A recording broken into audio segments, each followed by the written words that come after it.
서당계가 3년이면 풍어를 읊는다고 했는데 실제로 풍어를 읊는 개를 저는 본 적은 없어요. 그러나 무슨 뜻인지 알 수 있죠. 평생 교회를 다니면서 설교를 들어본 사람은 그렇다고 설교를 하리라는 보장은 없지만 적어도 어떤 설교가 은혜로운 설교고 잘하는 설교인지를 분별하는 법은 배우는 것 같아요. 과거에 제가 섬기던 목사님이 당신의 사모님이 평생 교회를 다니고 남편의 설교를 들으셨기 때문에 적어도 잘하는 설교를 분별할 줄은 안다고 말씀하신 적이 있는데, 여러분, 우리는 좋은 와인, 좋은 음식을 좋아하고 분별하는 데서 그치고 싶지 않습니다. 제가 가장 부르주아의 극치라고 생각하는 것은 와인의 맛을 즐길 줄 알고 좋은 레스토랑을 즐길 줄 아는 사람. 그러나 그런 사람이 와인을 만든다는 말은 들어본 적이 없고 좋은 레스토랑에서 음식을 만들 줄 안다는 말은 들어본 적이 없죠. 우리가 소위 재벌 며느리가 되려면 미술사를 공부해야 한다고 하지 않습니까? 왜냐하면 재벌 며느리가 되면 그 집에 미술관이 있고 박물관이 있기 때문에 재벌가의 며느리로 시집 오는 사람은 미술사를 공부해야 그걸 할 수 있다. 저는 그것처럼 정말로 이상한 것은 없다고 생각하는 것이, 미술이라는 것은 창작인데 정말로 미술을 하려면 창작을 해야지. 창작을 배제하고 이게 어떤 작품이라느니 언제적 작품이라느니 무슨 인상파라느니 현대미술이니 이걸 안다고 과연 그 사람을 미술을 아는 사람이라고 말할 수 있다는 말이냐. 제가 어떤 말씀을 드리는지 여러분 잘 아실 것입니다. 그러므로 이제 우리가 배우려고 하는 것은 어떻게 하면 은혜를 받느냐가 아니고, 은혜는 이미 받아봤어. 그러나 내가 받은 은혜를 남에게 끼칠 수 있느냐, 이게 관건이에요. 정말로 그렇지 않습니까? 은혜를 받아보는 것은 우리가 다 해본 적이 있어. 여러분도 은혜를 받아본 적이 있고 훌륭한 설교를 들어본 적이 있고 은혜로운 찬양을 불러본 적이 있고 그리고 뜨거운 기도회를 참석해 본 적이 있어요. 그러나 우리가 배우려고 하는 것은 훌륭한 설교를 듣는 게 아니고 나도 어떻게 하면 남에게 하나님의 말씀을 전할 수 있을 것이냐, 이걸 배우려고 하는 것이고, 또 뜨거운 기도회에 내가 참석을 해봤다, 뜨겁게 기도를 해봤다가 아니고 어떻게 하면 남들도 뜨겁게 기도할 수 있도록 도울 것이냐, 이걸 우리가 배우려고 하는 것이고, 내가 아주 은혜로운 찬양을 해본 적이 있다, 은혜로운 찬양을 불러본 적이 있다 해서 그치는 게 아니고 나도 어떻게 하면 남들이 은혜롭게 찬양할 수 있도록 도울 것이냐, 이걸 우리가 배우려고 하는 것입니다. 할렐루야. 그러니까 내가 은혜를 받아봤어. 나는 이것도 해보고 저것도 해봤어. 이제 그걸로 좋게가 아니고 내가 은혜를 받아봤는데 이제 남이 은혜를 받도록 어떻게 도울 수 있을 것이냐, 이게 관건이에요. 이걸 우리가 배우고자 하는 것이 아닙니까? 그래서 남도 은혜롭게 찬양을 할 수 있도록 돕는 사람이 찬양 인도자 아닙니까? 찬양 싱어.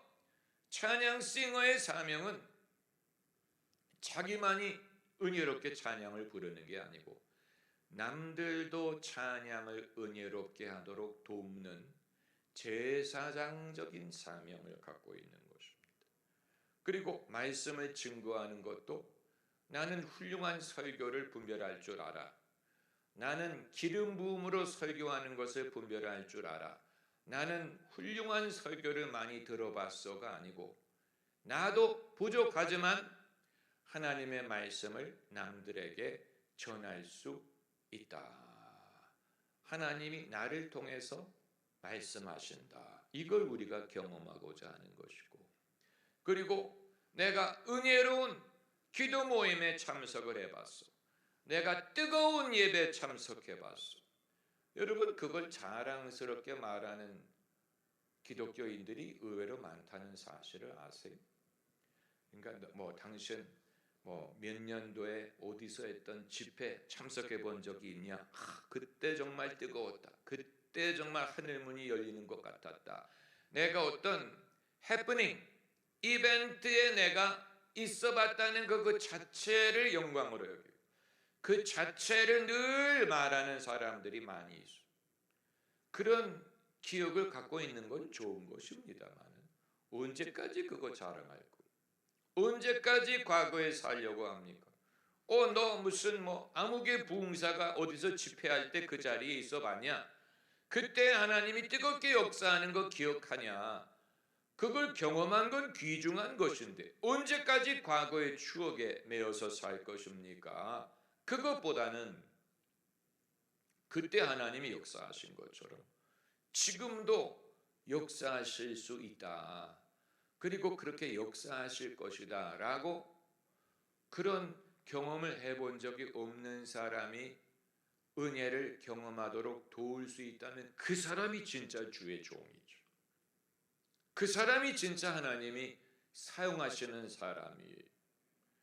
그런 사람들 과거에 많이 봤죠. 저도 과거에 캐나다에서 신앙생활할 때 한국에서 이민 온 형벌되는 형제가 입만 열면 한국에서 은혜 받은 얘기야. 엑스플로 집회, 무슨 대학 선교단체에서 엑스플로 집회를 해가지고 그때 누가 병이 났다느니 그때 어떤 일이 일어났다느니 그때 주최 측이 수만 명의 밥을 먹이기 위해서 어떤 밥 짓는 법을 개발했다느니 그때 일을 끊임없이 하는 거예요. 신기하고 그래. 그 스팀으로 밥을 짓더라.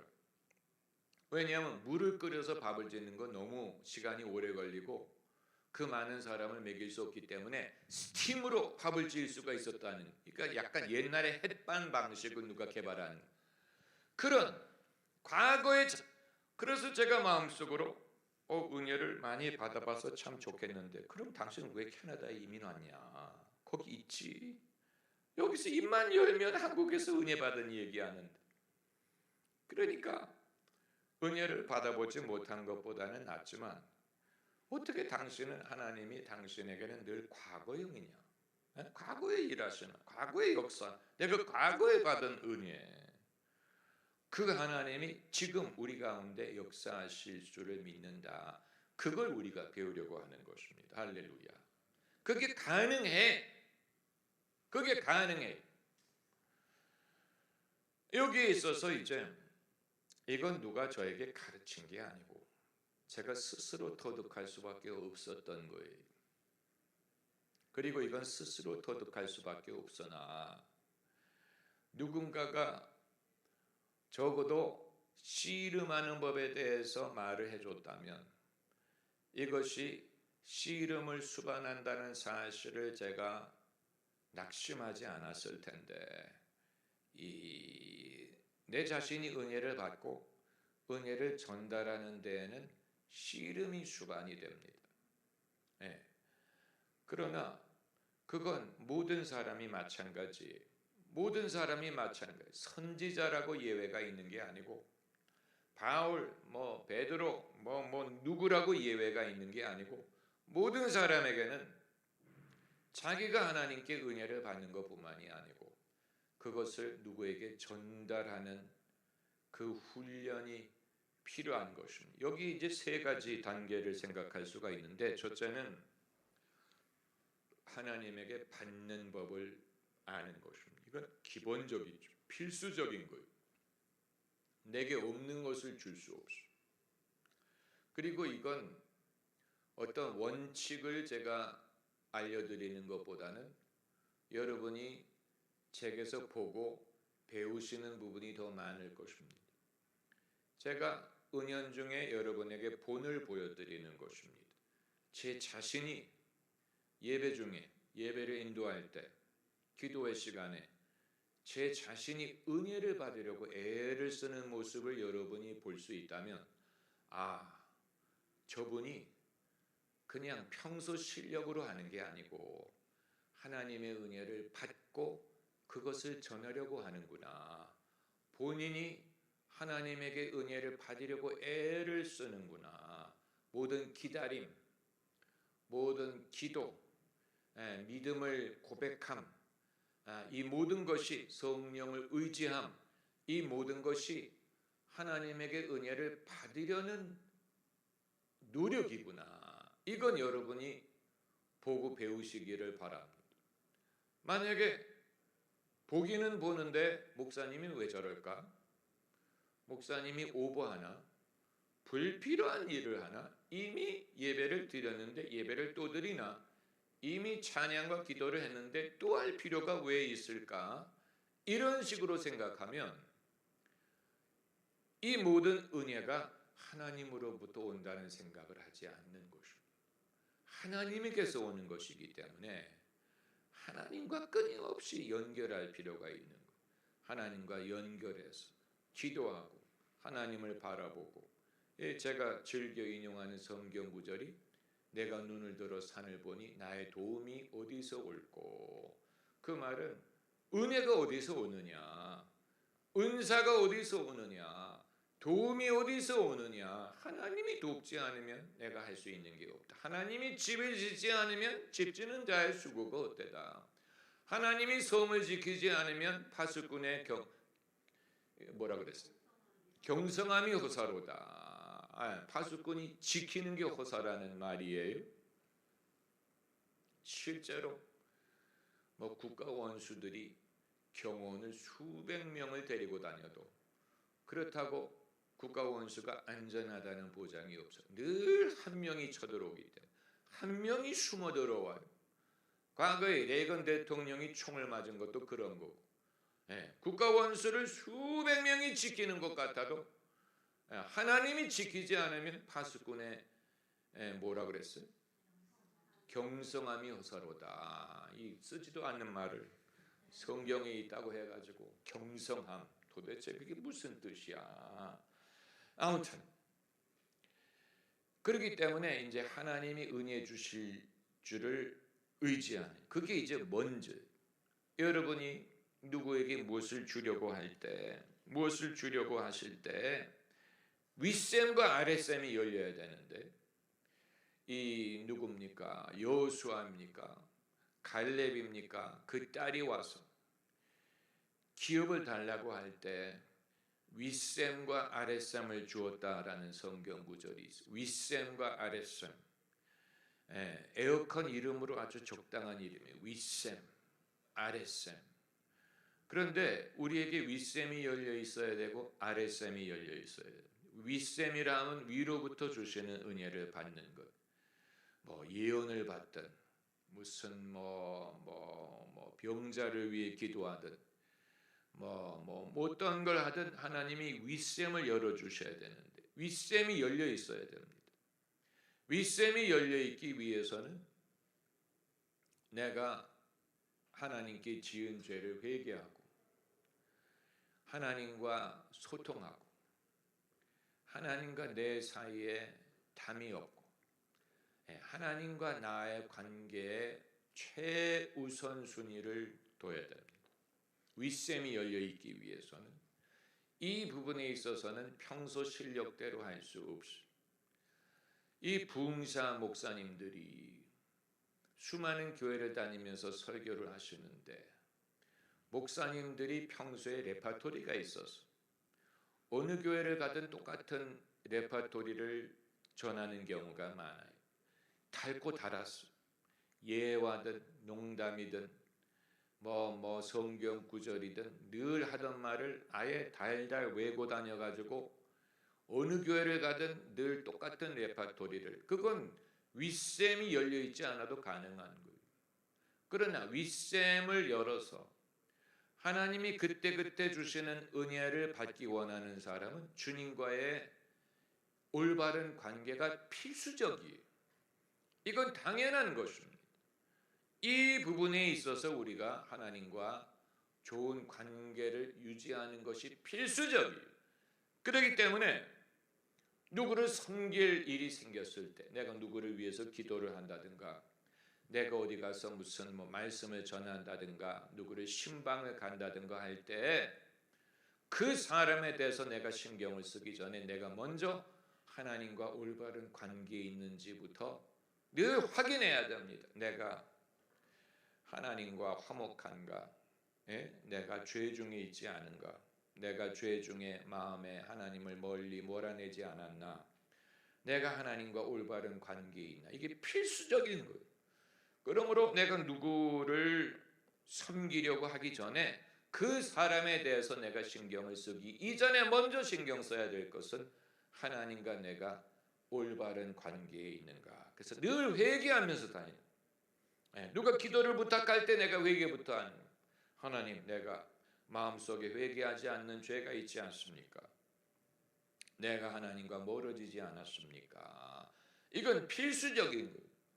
왜냐하면 위로부터 하나님이 은혜를 주지 않으면 내가 사람에게 줄 수 있는 것이 없기 때문에. 할렐루야. 아주 필수적인 거예요.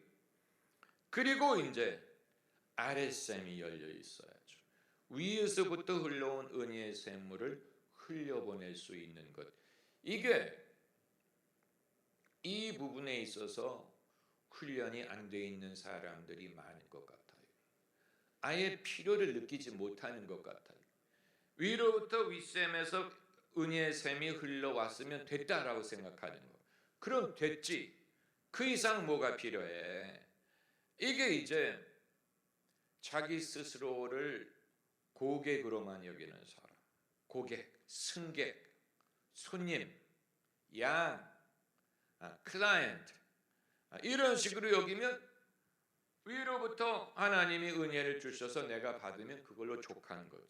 그걸로 내 목적을 이룬 거예요. 본전 뽑은 거예요.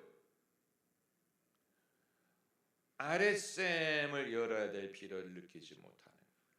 그렇기 때문에 섬김의 훈련은 아랫샘을 물이 흘러갈 수 있게 하는 것인데, 이게 이제 이런 식으로 말을 하면 쉽잖아요.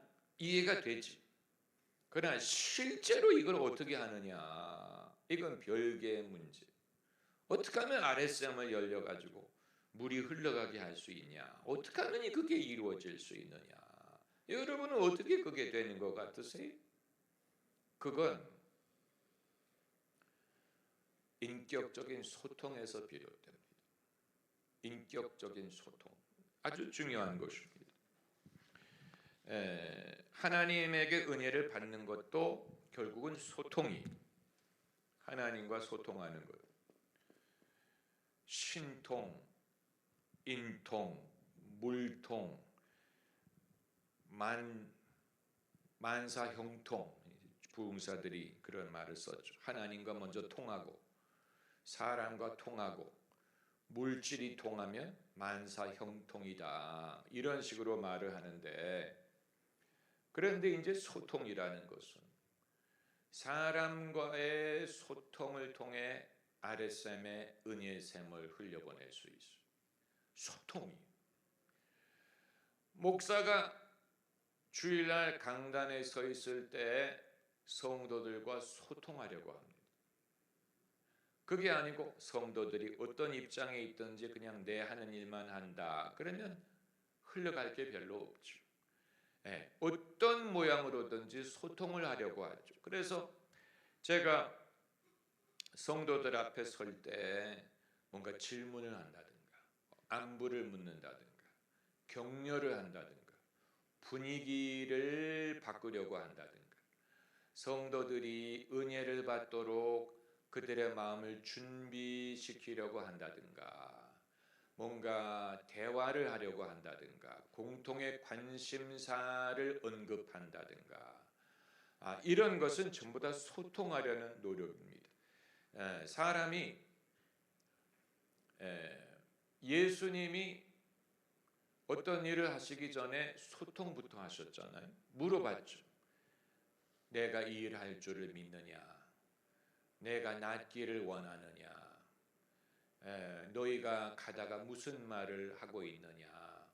너희가 어떤 일을 염려하느냐? 이런 식으로 예수님이 소통을 하셨잖아요. 이제 그게 성경은 많은 것을 말하려고 하기 때문에 한마디로 그것을 끝냈지만, 그러나 이 소통은 한마디만으로 될 수 있는 게 아니고, 소통이라는 것은 그 사람에 대한 깊은 관심을 전제하는, 그 사람에 대한 깊은 관심이 없이 내가 무슨 그 사람에게 은혜를 전달하려고 하겠어. 그렇죠. 당연한 얘기 아닙니까? 이 세일즈맨이 요즘에는 전화로 뭐 보험이든 대출 상담을 하죠. 세일즈맨이 세일즈를 하기 위해서 대화를 할 거 아니에요. 그런데 사실 세일즈가 목적이기 때문에 사람에게 있는 것처럼 보이는 관심은 사실 가짜일 경우가 많아요. 무슨 안녕하세요, 어머님 요즘에 힘드시지요? 요즘에 허리 아프지 않으세요? 아버님 요즘에 무릎 아프지 않으세요? 이런 식으로 관심을 표시하잖아요. 관심을 표시하잖아요. 그런데 그 관심은 무엇을 팔기 위해서 하는 것이기 때문에 실제로 관심이 없어도 있는 척 할 수 있어요. 미니스트리를 하는 사람이 저지를 수 있는 실수가 그거예요. 내가 뭔가 미니스트리 해야 되는데 하기 위해서 관심이 있는 척 할 수밖에 없죠. 내가 그 사람에 대해서 관심이 있어. 나는 당신의 친구야. 나는 당신과 친해. 우리는 친한 존재야. 이런 식으로 관심이 있는 모습을 보이잖아요. 있든 없든. 그런데 만일 진짜 목적은 관심을 갖는 게 아니고 뭔가 그 사람에게 미니스트리를 하기 위한 것뿐이라면, 미니스트리를 하기 위해서 관심을 보이는 척하는 것이라면 그건 가짜예요. 그건 가짜예요. 우리가 그 실수를 저지르고 싶지 않아요. 뭔가를 팔기 위해서 친한 척하는, 관심이 있는 척하는. 제가 목회자로서 성도에게 관심이 있는 척하고 싶지 않아요. 집사님 안녕하세요. 무슨 군대 간 아드님은 잘 있죠? 시집간 따님은 잘 지내요? 만약에 그 안부를 묻는 게 정말 안부가 궁금해서가 아니고 관심이 있는 척하기 위한 것이라면 그건 가짜예요. 저는 그렇게 하고 싶지 않아요. 친한 척하고 싶지 않아요. 친하지 않은데 친한 척하고 싶지 않아요. 관심이 없는데 관심이 있는 척하고 싶지 않아요. 그렇기 때문에 이제 성도들이 보는 입장에서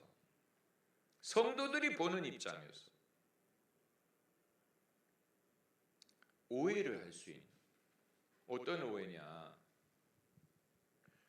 목사님이 성도님들 가까이 하는 거 아니에요? 그런 식으로 가까울 필요 없는 것 아니에요? 왜 그 사람에 대해서 관심을 가질 필요가 있어요? 그런 식으로 목사님이 성도와 친한 거 아니? 친해지려고 하는 거예요?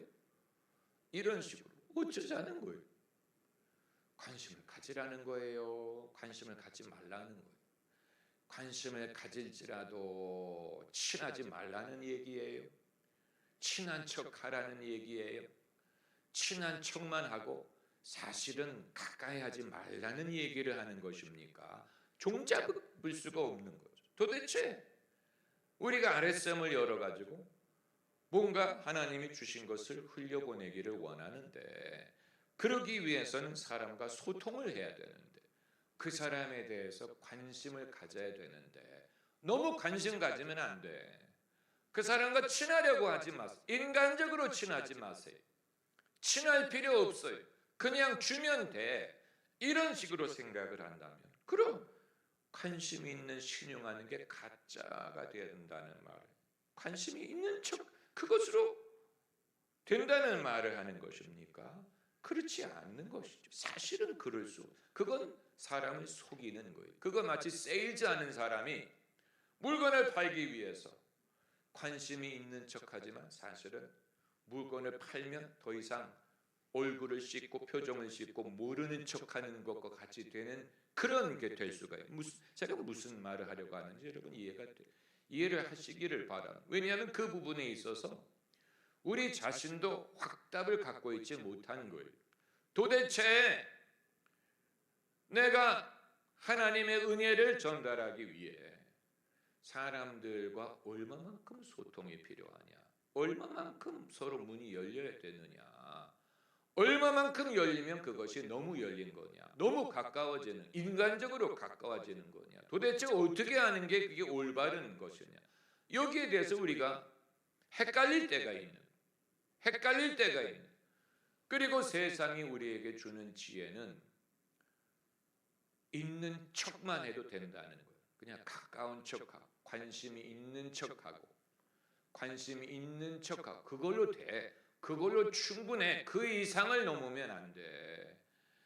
그러나 진실하기를 원하고 가짜를 원하지 않는 사람은 내가 정말 관심을 가지려면 관심을 갖기 때문에 관심이 있는 척하기를 원하는 것이지 그냥 척하는 것은 원하지 않는다. 도대체 내가 관심도 없고 저 사람이 어떤 상태에 있는지, 저 사람이 지금 어떤 문제가 있는지 관심도 없고 그냥 일방적으로 줘라, 일방적으로 주면 돼 라고 가르친다면 그건 소통하는 게 아니고 그건 진짜 애정이 없는 거예요. 그렇죠. 그 부분에 있어서 사실 우리가 잘못 배운 게 상당히 많죠. 우리가 잘못 배운 게 많아요. 위험하다고 여기는 요소들이 많다는 얘기. 너무 가까워서 안 되고 그렇다고 모르는 척해도 안 되고 그러면서 제일 친밀한 것을 전달하려고 하는 거야. 제일 친밀한 것을 하나님의 사랑, 하나님의 긍휼, 치유, 위로, 평화, 제일 친밀한 것을 전달하는 건데 어떻게 가깝지 않으면서 가까운 것을 전달할 수 있다는 말을 하는 것인지, 그걸 터득하는 사람은 천재, 그걸 터득하는 사람은 천재. 어떻게 가장 친밀한 것, 하나님이 주시는 것처럼 친밀한 게 없어요. 예를 들어서 용서처럼 친밀한 거 없어요. 왜냐하면 사람들은 용서하지 않기 때문에 거리가 있는 거예요. 용서하지 않기 때문에 거리를 두는 거야. 용서하지 않기 때문에 삐지고 일부러 멀리하고 서먹서먹하고 섭섭함이 있고 용서하지 않기 때문에 그런 것인데 만약에 용서를 한다면 그 사람과 나 사이에 더 이상의 장애가 없다는 얘기. 그것처럼 치밀한 게 어디 있어? 또 하나님의 사랑을 말하잖아요. 하나님의 사랑. 하나님이 당신을 사랑하십니다. 그런데 만일 전혀 사랑하는 필링이 없이 그 말을 하면 그건 가짜죠. 그렇잖아요. 내가 정말로 하나님의 사랑을 그냥 말로만 하는 게 아니고 정말로 사람들이 그것을 실감하기를 원한다면 내 안에 적어도 어느 정도의 사랑이 있어야 그게 진짜로 전달이 되지. 그게 아니고 나는 관심도 없는데 그 사람에 대해서 관심도 없어. 그러면서 하나님이 당신을 사랑하십니다 라고 말하면 그건 사기를 치는 거예요. 그거야말로 사기치는 거예요. 제가 이걸 뭐를 듣다가 깨닫게 됐냐면 그 비슷한 다른 사례를 접하면서 목회도 이 위험이 존재하는구나 하는 것을 깨달았는데, 스파이를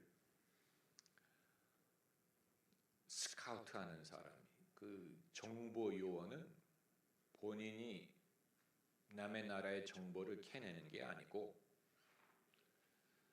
그 나라 사람이 자기가 자원해서 정보를 가져오도록 하는 사람.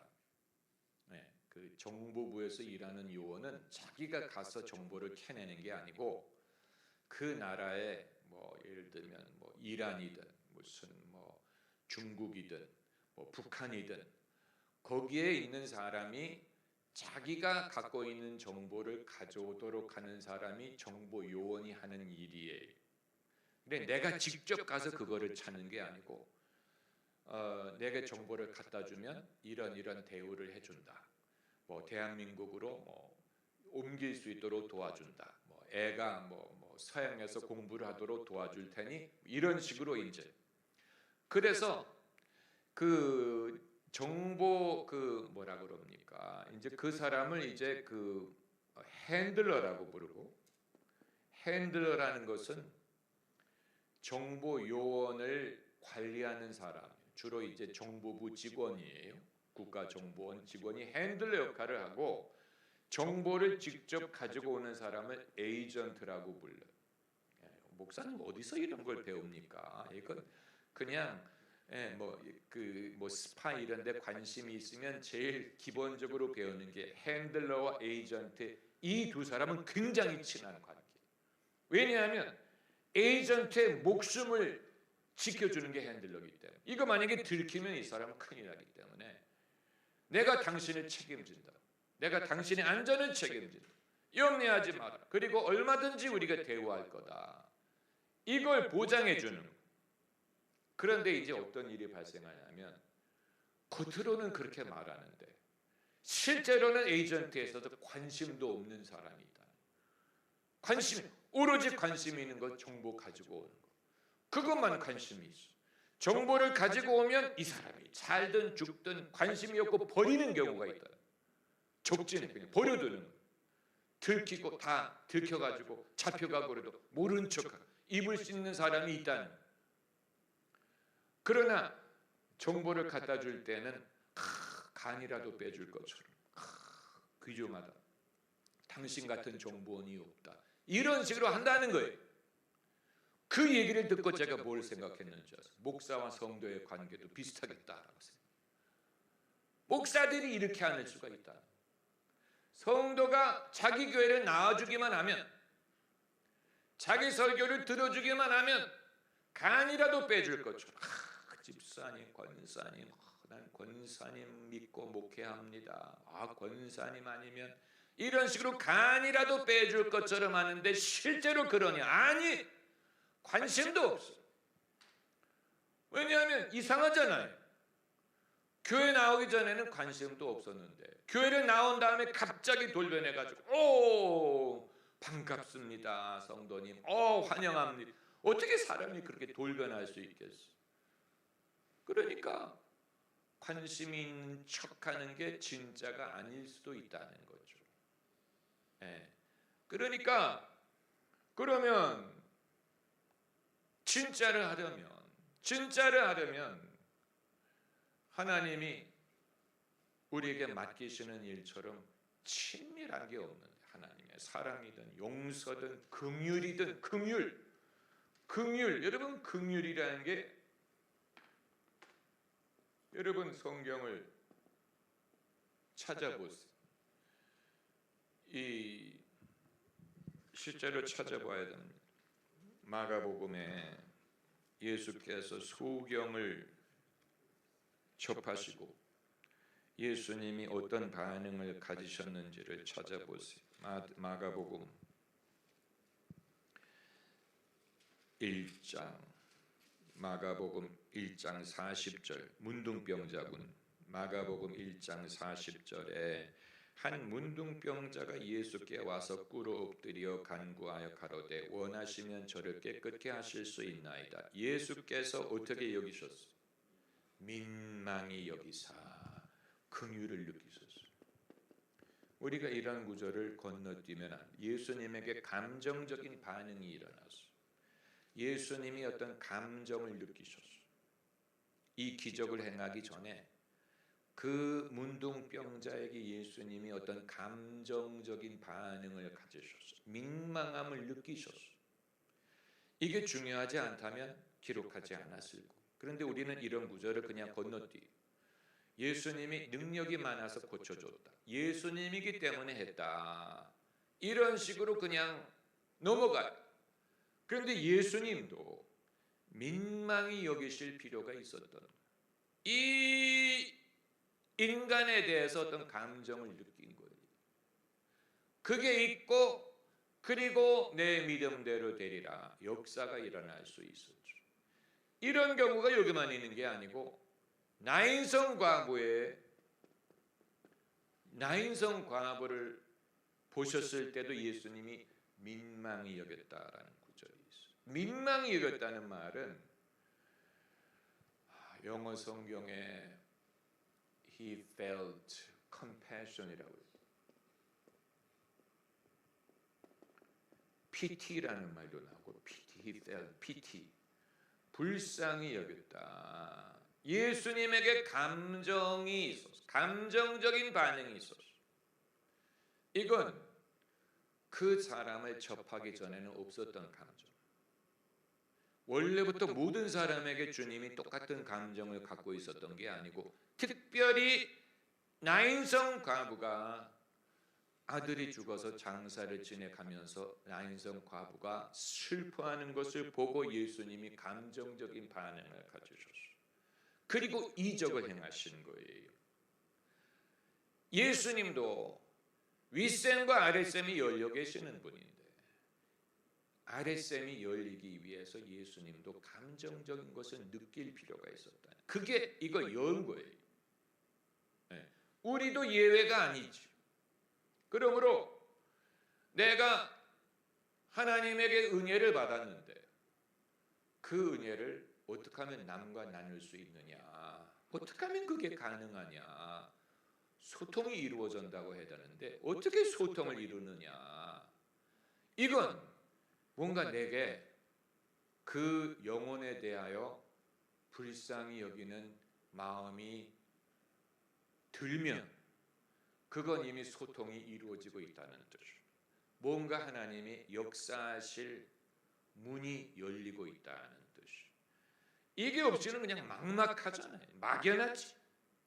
어떻게 하라는 얘기야? 세상이 많은 사람들. 왜냐하면 세상 사람들을 여러분 지켜보시면 이 사람들 내가 다 사랑해. 이 모든 사람 다 하나님이 필요해. 뭐 이런 여러분 그런 막연한 감정을 가지세요. 그런 감정을 느낍니까? 그 가사처럼 그들은 모두 주가 필요해. 그 가사를 보면 뭐라고 돼 있죠? 가사가 매일 스치는 사람들 내게 무엇을 원하나 공허한 그 눈빛이 무엇으로 채우나 모두 자기 고통과 그 다음에 뭐라 그랬죠? 두려움 가득 그리고 감춰진 울음소리 주님 들으시네. 그 가사만 들으면 와 근데 난 왜 그걸 못 느낄까? 그거 내가 느낄 수만 있다면 세상 모든 사람 감춰진 울음소리 그러나 그게 내게 감춰져 있다고. 감춰진 울음소리 내게 감춰져 있기 때문에 그렇지 않습니까? 할렐루야. 그렇기 때문에 이제 소통이라는 게 이 소통이라는 것이 윗셈과 아랫셈에 대해서 제가 말씀을 드렸어요. 윗셈이 뭐라고 말씀드렸어요? 윗셈은 하나님으로부터 내게 은혜 주시는 윗셈이 열려 있어야 돼. 당연하죠. 그런데 이것만 되면 안 되고 아랫샘이 열려 있어. 아랫샘을 여는 법. 어떻게 하면 아랫샘이 열릴까? 그 사람과의 인격적인 소통을 통해서 이루. 인격적인 할렐루야. 웰컴. 인격적인 소통. 인격적인 소통을 이루기 위해서 어느 정도는 노력이 필요합니다. 그냥 거저되는 게 아니에요. 예수님에게도 거저되지 않았어요. 민망히 여기실 때가 있다든가 아니면 대화를 하셨죠. 이 사마리아 여인과의 대화가 인격적인 소통. 예수님도 그냥 이 반질반질한 사람과 그냥 만나자마자 나를 믿는 자는 그 배에서 생수의 강이 흐르. 이런 식으로 할 수 없었어요. 네, 이런 식으로 하는 건 불가능해요. 그 반질반질한 사람.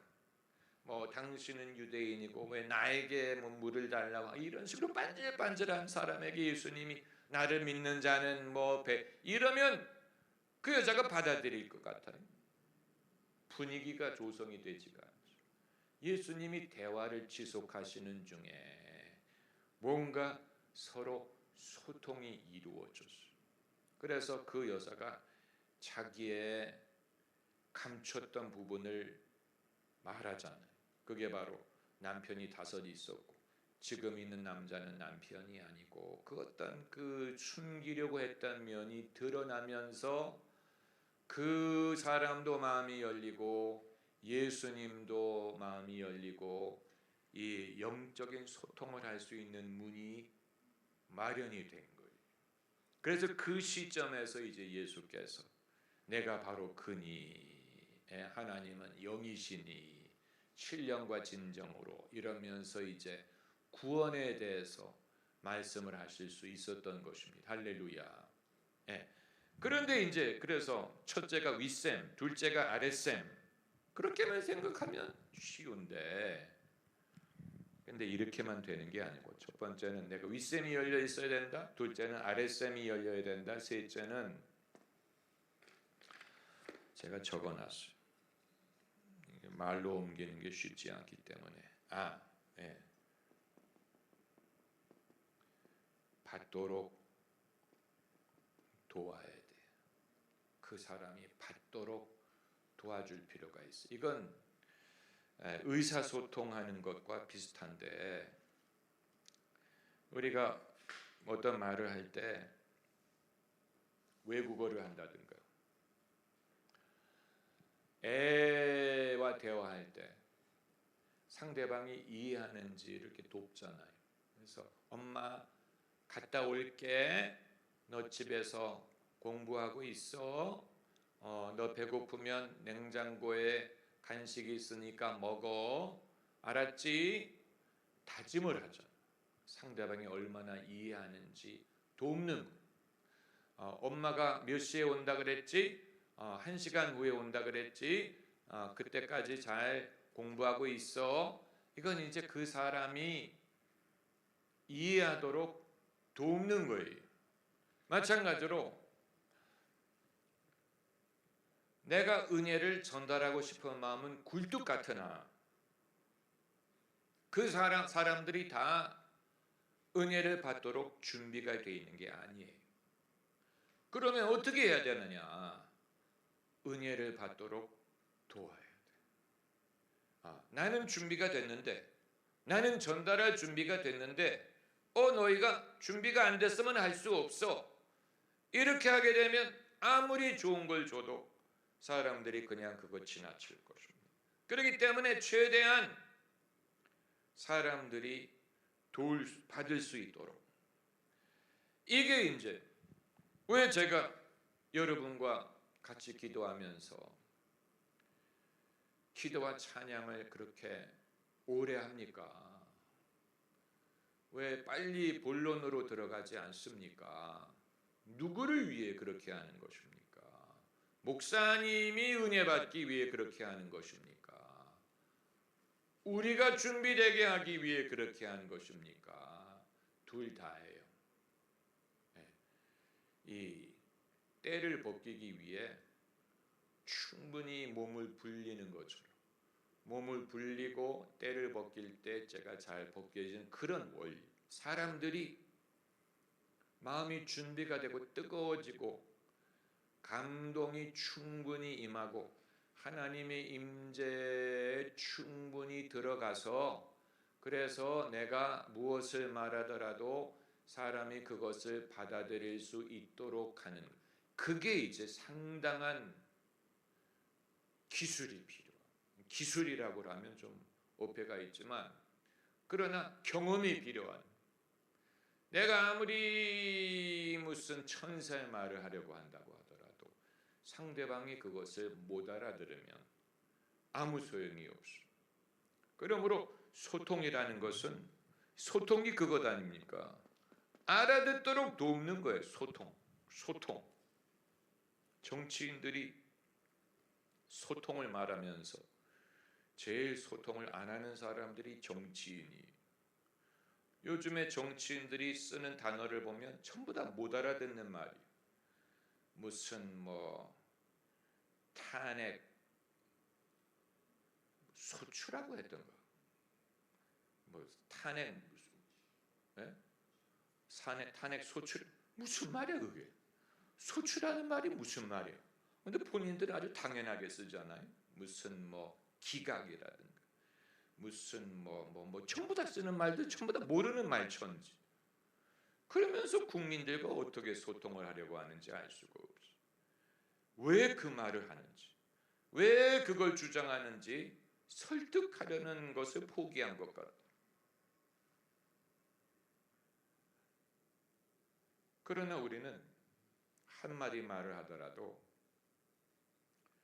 상대방이 그것을 얼마나 알아듣는지, 그걸 이해하는지, 그게 왜 중요한지를 납득하는지, 그걸 확인하고 이게 좀 어려운 모양이구나, 이 말이 너무 막연하게 들릴까, 예수님이라면 어떤 식으로 하실까, 여기서 정말 내가 말하려고 하는 게 뭔가, 이걸 이쪽으로 약간 두드려 봤다가 이쪽으로 두드려 보고, 고구마가 익었는지 이렇게 젓가락으로 쑤셔보는 것처럼 약간 이 사람이 익었나, 받아들이고 있나, 이해하고 있나, 이 부분을 도울 필요가 있는 것입니다. 할렐루야.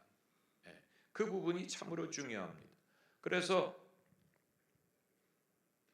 여기 이제 여러 가지 방법이 있어요. 어떻게 하면 사람을 돕냐, 어떻게 하면 돕냐, 어떻게 하면 사람의 은혜를 받을 수 있도록 돕냐, 거기에 많은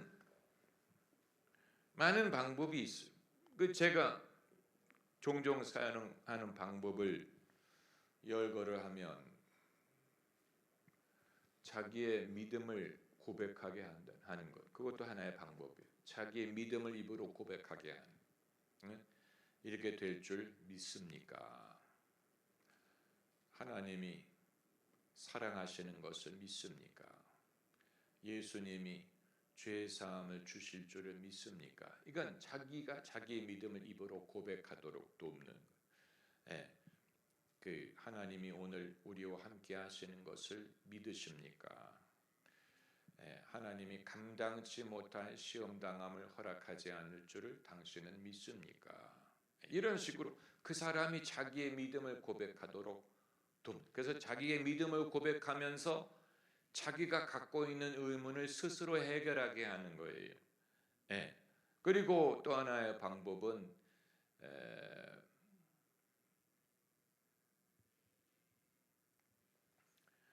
믿음을 일깨워 주는 거죠. 믿음을 일깨워 주는 것. 그러니까 믿음이 없는 게 아닌데, 믿음이 활성화되지 못했기 때문에 이 일할 줄을 내가 믿느냐, 그게 믿음을 일깨워 주는 거죠. 너는 낫기를 원하느냐, 이런 식으로 믿음을 일깨워 주는 거예요. 두려워 말고 믿기만 하라. 당신이 감당할 수 없는 시험을 하나님이 허락하시지 않았다. 하나님이 피할 길을 주실 것이다. 믿음을 일깨워 주는, 이 모든 것이 사람을 돕는 것입니다. 그리고 또 다른 방법은 하나님의 말씀을 전하는 것입니다. 하나님의 말씀을 전하는 것이 목적이라면서요. 말씀을 전하기 위해서 돕는 거라는 것 아닙니까? 그런데 때로는 말씀을 전하는 것 자체가 말씀을 듣도록 돕는 거예요. 그래서 하나님의 말씀은 무조건 어려워, 막연해, 추상적이야 이런 식으로 생각하는 사람에게 하나님의 말씀은 가까워. 하나님의 말씀은 우리의 입에 있고 우리의 마음에 있어. 마음으로 믿어 의에 이르고 입으로 시인함으로 구원에 이르러. 이런 식으로 하나님의 말씀이 우리의 문을 두드리는 것이 그것이 하나님의 말씀이야. 내 말을 듣고 문을 열면 말씀으로 우리의 마음을 두드려. 이런 식으로 말씀 자체에 사람이 은혜를 받도록 돕는 힘이 있어요. 말씀을 전하기 위해서 때로는 말씀을 사용하는, 말씀을 사용하면 말씀을 듣도록 마음이 열려요. 말씀 자체에 그런 힘이 있어요. 말씀을 통해 사람이 말씀을 기대하도록 돕는 거예요. 말씀이 그렇게 어려운 게 아니네. 말씀이 막연하지 않네. 말씀 자체, 말씀을 들으니까 말씀을 더 듣고 싶어지네. 말씀을 들었더니 말씀을 듣고 싶네. 무슨 말인지 아시겠어요? 그런 이렇게 던져주는 말씀이 때로는 필요한. 던져주는 말씀, 모이를 던져주는 것처럼. 하나님의 말씀은 맛있어. 만나와 같아. 듣고 또 듣고 싶어. 그러니까 더 듣고 싶도록 말씀을 던져주는, 무슨 말씀인지 아시겠죠? 던져줌으로써 사람들이 말씀이 귀중하네. 내가 더 들어야지. 더 듣고 싶다. 이런 식으로 말씀을 듣게 하기 위해 말씀을 전하는. 근데 그렇게 하려면 그건 이제 그 순간순간에 성령께서 주시는 말씀이 필요하죠. 그걸 이제 은사로 굳이 말하자면 지식의 말씀이라는 게 그런 거예요. 지식의 말씀.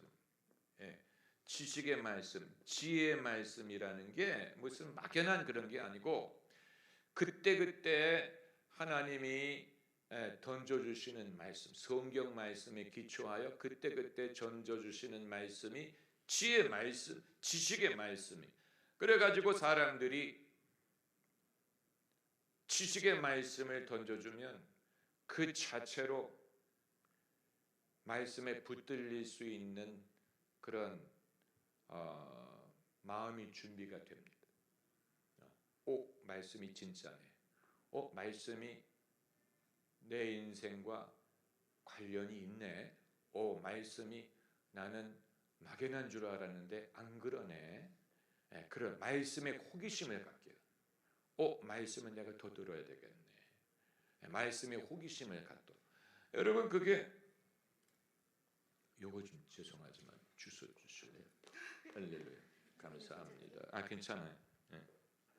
그래서 오늘 여러분과